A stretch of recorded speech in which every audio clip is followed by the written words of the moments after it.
छाया, मैं कुछ दिनों के लिए दूसरे शहर जा रहा हूँ। आकाश, कुछ दिन पहले तो हम यहाँ शिफ्ट हुए हैं और तुम फिर ऐसे अकेले छोड़कर काम से जा रहे हो।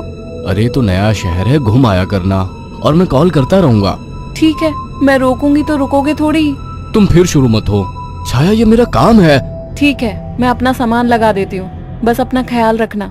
आकाश अगली सुबह दूसरे शहर के लिए निकल गया। अपना काम खत्म करके जब वो लौटने लगा, अचानक मौसम खराब हो गया और बारिश की वजह से रास्ता बंद हो चुका था। आकाश को मजबूरन फिर से एक दिन वहां रुकना पड़ा। अपनी बोरियत को दूर करने के लिए वो बाजार की ओर निकल आया। पास में ही छोटा बाजार लगा हुआ था। आकाश आधा बाजार घूम चुका था, तभी वहीं उसे एक काफी बुजुर्ग आदमी निराश बैठा दिखा। उसके पास दो छोटी छोटी मूर्ति और एक थोड़ी बड़ी मूर्ति थी, जिस पर काफी अच्छी कारीगरी की हुई थी। बाबा, आप क्यों परेशान हो? कुछ नहीं बाबूजी, बस सुबह से कुछ भी नहीं बिका। अरे बाबा, परेशान ना हो। ये मूर्ति कितने की है? एक काम कीजिए, ये 2000 रुपए है, ये मुझे दे दीजिए। बुजुर्ग ने डरते और झिझकते हुए कहा, लेकिन बेटा, ये मूर्ति शापित है। ये सब बकवास बातें होती हैं बाबा, कोई शाप वाप नहीं होता है। लाओ, ये मूर्ति मुझे दे दो। बुजुर्ग ने कांपते हाथों से उस मूर्ति को आकाश को दे दिया। रात में आकाश होटल के कमरे में गया और फोन पर छाया से बात करने लगा। उसे ठंड सी महसूस होने लगी। फोन रखकर वो सोने के लिए लेट गया। रात गहरी हो चुकी थी, बारिश की वजह से ठंड थी, पर उसे अचानक गर्माहट महसूस होने लगी। उसे अच्छा लग रहा था। उसे महसूस हुआ जैसे कोई उससे चिपक कर लेटा हो। मीठी सी खुशबू, रेशमी बाल, दूसरे जिस्म की गर्मी, मानो छाया ही उसके पास हो। वो लगातार नींद में किसी के स्पर्श को महसूस कर रहा था। अचानक उसे अपने शरीर पर वजन महसूस हुआ। वो अचानक से उठकर बैठ गया। कमरे में बिल्कुल अंधेरा था। उस रूम की लाइट ऑन की तो देखा कमरा खाली था, कोई नहीं था। कमरा ठंडा था पर उसे पसीना आ रहा था। अगले दिन सुबह वो जल्दी होटल से निकल गया और शाम होते होते घर आ गया। छाया को फोन किया तो पता लगा वो माँ के यहाँ गई है, आज ही आने वाली है। उसके पास डुप्लीकेट चाबी थी। उसने गेट खोला और अंदर गया। थोड़ी देर बैठने के बाद नहाने चला गया। उसे बाथरूम में जाने के बाद ऐसा लगा बाहर कोई है। वो जैसे ही निकला उसको कोई नजर नहीं आया। वो ऊपर गया और उसे एक परछाई नजर आई। कौन है? छाया, मजाक मत करो, मुझे ऐसा मजाक पसंद नहीं है। तभी दरवाजे की डोरबेल बजी। जाकर देखा तो छाया थी। आकाश उसे देखते ही खुश हुआ और उसे गले लगा लिया। तुम सही वक्त पर आ गई, मुझे लगा कोई ऊपर है। ऊपर कौन है? मेरी कोई सौतन ले आए हो क्या? कैसी बात करती हो? अच्छा छोड़ो, मैं कुछ खाने का बना लूं, फिर बात करते हैं। हाँ ये ठीक है, मुझे ही भूख लगी है। अच्छा ये देखो कितनी सुंदर मूर्ति है। खाने के बाद वो अपने दोनों कमरे में प्यार की बातें करते हुए अपने निजी पलों के आनंद में लीन होकर सो गए। मगर आधी रात को आकाश को वही खुशबू स्पर्श महसूस हुआ। उसे लगा छाया को आज ज्यादा ही प्यार आ रहा है और वो जो कर रही है करने दूं। छाया इस बार काफी उत्तेजित लग रही थी। आकाश को भी आनंद आ रहा था। अंधेरे में छाया ने आकाश के सारे कपड़े उतार दिए और पागलों की तरह उसके जिस्म को चूमने लगी। आकाश भी पूरी तरह से उत्तेजित हो गया था। छाया की गरम गरम सांसें आकाश को पूरी तरह से पागल बना दे रही थी और वासना का खेल चरम सीमा तक पहुंच गया। कुछ ही पलों का वासना का वेग लंबी लंबी और गहरी सांसों के बीच शांत हो गया। सुबह आकाश ने देखा छाया जाग चुकी थी। छाया चाय लेकर आकाश के पास आ गई। उठो, चाय पी लो। वह चाय के लिए उठा तो छाया बोल उठी, ये मूर्ति लेकर कब से सोने लगे तुम? अरे ये तो साइड में रखी थी, वहां बिस्तर में कैसे आ गई?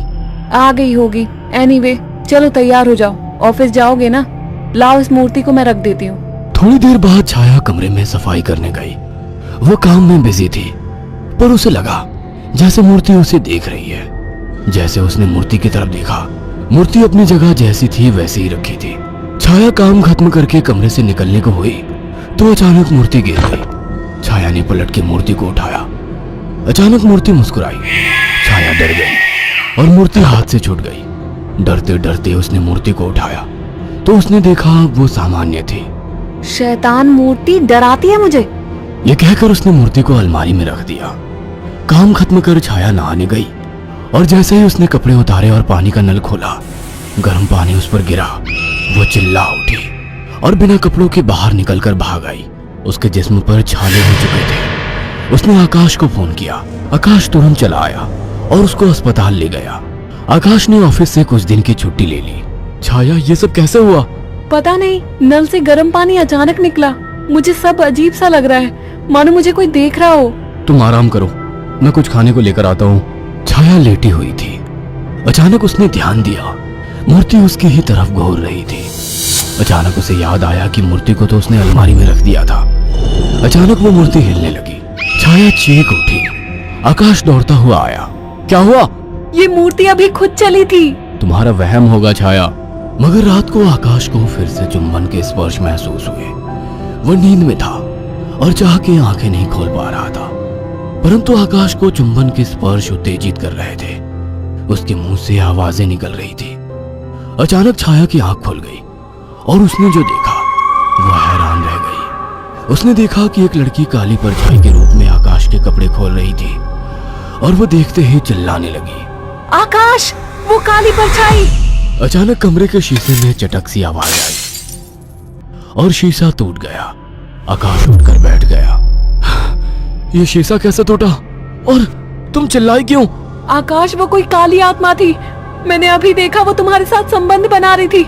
क्या तुम्हें बिल्कुल पता नहीं लगा? कौन? क्या कह रही हो? मुझे महसूस तो हुआ, पर मुझे लगा तुम हो। पागल हो क्या? ऐसी हालत में मैं संबंध बनाने की सोचूंगी? आकाश, वो एक काली परछाई थी, पर वो एक लड़की थी। तभी मुझे कल रात को जब ये सब महसूस हुआ तो मुझे कुछ अजीब सा लगा था। मुझे ऐसा होटल में महसूस हुआ कि जैसे मेरे पास कोई तो है। और अगले दिन मैं घर आ गया था। तब से जब भी सोता हूँ ऐसा कुछ होता है। मुझे लगता था कि तुम हो। तभी अचानक दोनों का ध्यान मूर्ति पर गया। आकाश ने तुरंत उस मूर्ति को बाहर फेंक दिया। कुछ दिन बाद छाया पानी पीने के लिए उठी। अचानक उसकी नजर फिर से ड्रेसिंग टेबल पर रखी मूर्ति पर पड़ी। अचानक उस मूर्ति ने काली परछाई का रूप धारण कर लिया। छाया अचानक बेहोश हो गई। कुछ देर बाद उसकी आंखें खुली तो उसे सब सपने जैसा लग रहा था। अचानक वो किचन में चली गई। तभी वहां आकाश आ गया। अरे, पहले ठीक तो हो जाती। मैं तो ठीक हूँ। अच्छा। हाँ, आज तो मुझे एक अलग ही सुबह लग रही है। ओके, अब चलो आराम करो। मैंने तुम्हारे लिए कुछ दिन की छुट्टी ली है। अगर ऐसा है तो मुझे खूब प्यार करो। आज आकाश को छाया कुछ बदली बदली सी लग रही थी। खाने के वक्त भी छाया काफी अजीब तरीके से खा रही थी, जैसे वो बरसों से भूखी हो। छाया, क्या हुआ? आराम से खाओ। रात ठीक से खाया नहीं था ना, तो मुझे जोरों की भूख लग रही है। वैसे आज मीट बना काफी अच्छा है। गांव में अम्मा ने सिखाया था। अम्मा ने? कौन सी अम्मा ने? तुम तो कभी गांव गई ही नहीं। वो सब छोड़ो, सुनो ना, मेरा मन रोमांस का हो रहा है। तुम्हें लगता है ये सही वक्त है? प्यार करने का कोई वक्त नहीं होता। अचानक छाया आकाश से जाकर लिपट गई। उसके जिस्म को चूमने लगी। आकाश ने देखा छाया ने आज साड़ी भी अलग तरीके से बांधी थी। दोनों के बीच संभोग क्रिया होने लगी। दोनों काफी उत्तेजित थे। अचानक आकाश को फिर से छाया में वही खुशबू और स्पर्श महसूस हुआ। छाया आकाश को छोड़ने का नाम तक नहीं ले रही थी। आकाश को महसूस हुआ ये छाया नहीं है। आकाश ने एक झटके से छाया को धक्का दे दिया। रुक क्यों गए? प्यार करो मुझे, रुक क्यों गए? आवाज में भारीपन था। आकाश की आंखें बंद थी, पर जैसे ही उसने आंखें खोली, जिसमें छाया का था लेकिन चेहरा किसी और का था। आकाश ने कांपती आवाज में कहा, मेरी बीवी कहाँ है? छाया के चेहरे के हाव भाव बदलने लगे। उसका चेहरा सफेद और आंखें काली थी। वो गुस्से में बोली, मुझे पसंद नहीं थी वो, मार डाला उसे। अचानक वो एक परछाई में बदल गई। उसने अपने लंबे और पहने दांत आकाश की गर्दन में गाड़ दिए।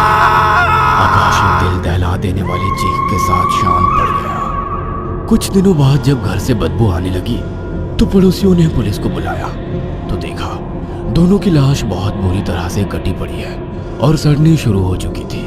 पुलिस को लाशों के पास से वो मूर्ति मिली थी। अगर आपको हमारी ये कहानी पसंद आई हो तो इसे लाइक और शेयर करना ना भूलें। साथ ही ऐसी और नई कहानियों के अपडेट्स पाने के लिए हमारे चैनल अक्षु टीवी को जरूर सब्सक्राइब करें।